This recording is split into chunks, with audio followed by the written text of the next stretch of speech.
الحمد للہ رب العالمین والصلاة والسلام علی سید الانبیاء والمرسلین اما بعد فاعوذ باللہ من الشیطان الرجیم بسم اللہ الرحمن الرحیم۔ گزشتہ لیکچر میں ہم نے نماز کی اہمیت، افضلیت اور اس کے ترک پر وعیدات پر کلام شروع کیا تھا۔ آج کے لیکچر میں انشاءاللہ عز و جل اسی کلام کو جاری رکھتے ہوئے احادیث مبارکہ کی روشنی میں انشاءاللہ عز و جل نماز کی اہمیت اور افضلیت بیان کی جائے گی۔ تو سب سے پہلے کنز الامال، یہ ایک حدیث مبارکہ کی کتاب ہے۔ اس میں یہ حدیث مبارکہ ہے کہ نبی کریم علیہ الصلوۃ والسلام نے ارشاد فرمایا، نماز دین کا ستون ہے، جس نے اسے قائم رکھا گویا اس نے اپنے دین کو قائم رکھا، اور جس نے نماز کو ترک کر دیا گویا اس نے دین کی عمارت کو ڈھا دیا، یعنی گرا دیا۔ تو اس سے آپ اندازہ لگائیں کہ جس طرح پلر یعنی ستون ایک اہم کردار ادا کرتا ہے عمارت کے قائم ہونے میں، اسی طرح نماز دین کو قائم رکھنے میں اہم کردار ادا کرتی ہے، اور جس نے اسی میں کوتاہی کی تو گویا اس کا دین بھی باقی نہیں رہے گا۔ نماز کی افضلیت سے متعلق اگلی حدیث مبارکہ حدیث کی کتاب منیت المصلی کے اندر ہے کہ نبی کریم علیہ الصلوۃ والسلام نے ارشاد فرمایا، ہر چیز کی کوئی خاص علامت ہوتی ہے، یعنی کوئی خاص نشانی ہوتی ہے، اور ایمان کی خاص نشانی نماز ہے۔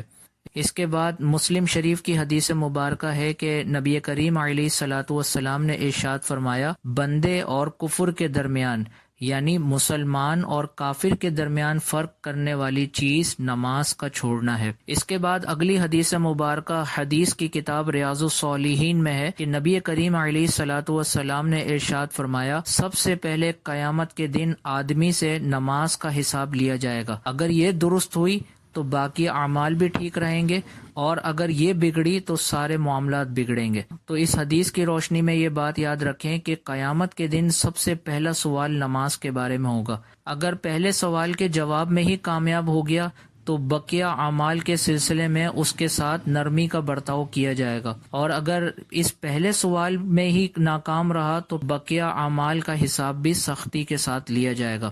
اس کے بعد اگلی حدیث مبارکہ حدیث کی کتاب دیلمی شریف کے اندر ہے کہ نبی کریم علیہ الصلوۃ والسلام نے ارشاد فرمایا، اللہ عز و جل نے توحید کے بعد اپنی مخلوق پر نماز سے زیادہ محبوب کوئی چیز فرض نہیں کی۔ اگر نماز سے زیادہ محبوب اللہ تعالیٰ کے نزدیک کوئی چیز ہوتی تو فرشتوں کے لیے اسی کو مقرر فرما دیتا، حالانکہ اللہ تعالیٰ فرشتوں سے نماز کے افعال کراتا ہے، کوئی ان میں رکوع میں ہے، کوئی سجدے میں، کوئی قیام میں اور کوئی قعود میں۔ یعنی اس کا مطلب یہ ہے کہ نماز اتنی افضل ترین عبادت ہے کہ نماز کے ہی ارکان فرشتوں کی عبادت کے لیے مقرر کر دیے گئے۔ بعض فرشتے سجدے کی حالت میں ہیں، بعض رکوع کی حالت میں ہیں، بعض قیام کی حالت میں ہیں، اور بعض قعود یعنی بیٹھنے کی حالت میں ہیں۔ تو اگر اللہ تعالیٰ کی بارگاہ میں کوئی اور عبادت افضل ہوتی تو پھر اللہ تعالیٰ اسی عبادت کو فرشتوں کے لیے مقرر فرماتا۔ تو فرشتوں کے لیے چونکہ نماز کے ارکان کا انتخاب کیا تو اس سے نماز کی افضلیت اور اہمیت کا اندازہ آپ تمام کو ہو جانا چاہیے۔ اس کے بعد اگلی حدیث مبارکہ بخاری شریف کی ہے۔ حضرت عمر فاروق رضی اللہ تعالی عنہ نے اپنے صوبوں کے گورنروں کے پاس پیغام بھیجا کہ تمہارے سب کاموں میں میرے نزدیک اہم کام نماز ہے۔ جس نے نماز کی حفاظت کی اور اس کو ادا کرتا رہا تو اس نے اپنا دین محفوظ رکھا، اور جس نے نماز ضائع کی تو وہ اپنے کاموں کو بدرجہ اولا ضائع کرے گا۔ یعنی اس کا مطلب یہ ہے کہ گورنر ایک عہدہ ہے، اور اس عہدے پر وہی لوگ قائم رہ سکتے ہیں کہ جو نماز کی پابندی کرنے والے ہوں۔ تو جو نماز کی پابندی کے سلسلے میں بہت زیادہ خیال رکھنے والے ہوں گے وہ یقیناً پھر دیگر امور کے اندر بھی بہت زیادہ احتیاط کرنے والے ہوں گے، اور جو نماز کے سلسلے میں ہی کوتاہی کریں گے تو وہ پھر دیگر امور کے اندر بھی کوتاہی کریں گے۔ اس کے بعد اگلی حدیث مبارکہ ہے بخاری اور مسلم کی۔ نبی کریم علیہ الصلوۃ والسلام نے صحابہ سے دریافت فرمایا، تم ایسے آدمی کے بارے میں کیا کہتے ہو جس کے گھر کے دروازے پر ایک نہر ہو اور وہ آدمی ہر دن اس نہر میں 5 مرتبہ غسل کرتا ہو؟ کیا اس آدمی کے بدن پر کسی طرح کی کوئی گندگی باقی رہے گی؟ تو صحابہ کرام علیہم الرضوان نے عرض کی، یا رسول اللہ صلی اللہ تعالی علیہ وسلم، ایسے آدمی کے جسم پر کسی طرح کی کوئی گندگی باقی نہیں رہے گی۔ تو اس پر نبی کریم علیہ الصلوۃ والسلام نے ارشاد فرمایا، یہی مثال 5 وقت کی نماز پڑھنے والوں کی ہے۔ تو اللہ تعالیٰ ان 5 نمازوں کے ذریعے بندوں کے گناہوں کو معاف فرما دیتا ہے۔ اس کے بعد اگلی حدیث مبارکہ حدیث کی کتاب مسند احمد بن حنبل رضی اللہ تعالیٰ عنہ کی ہے کہ نبی کریم علیہ الصلوۃ والسلام ایک مرتبہ سردی کے موسم میں مدینے سے باہر تشریف لے گئے، تو پت جھڑ کا موسم تھا، یعنی درختوں کے پتے گر رہے تھے، تو آپ علیہ الصلوۃ والسلام نے ایک درخت کی 2 ٹہنیوں کو پکڑا اور انہیں زور سے حرکت دی اور اس سے پتے گرنے لگے۔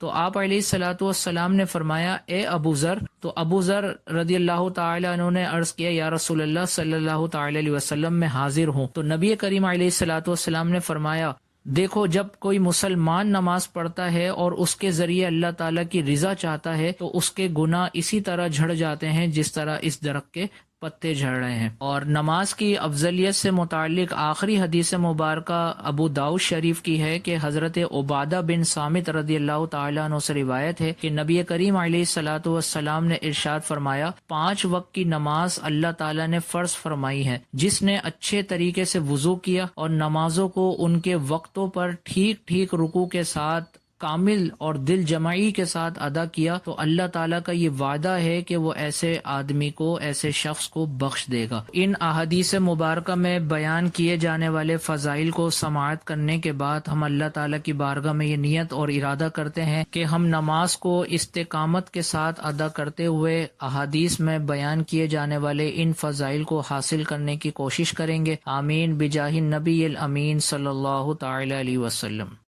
آپ دیکھ رہے ہیں PATF Islamic info YouTube channel.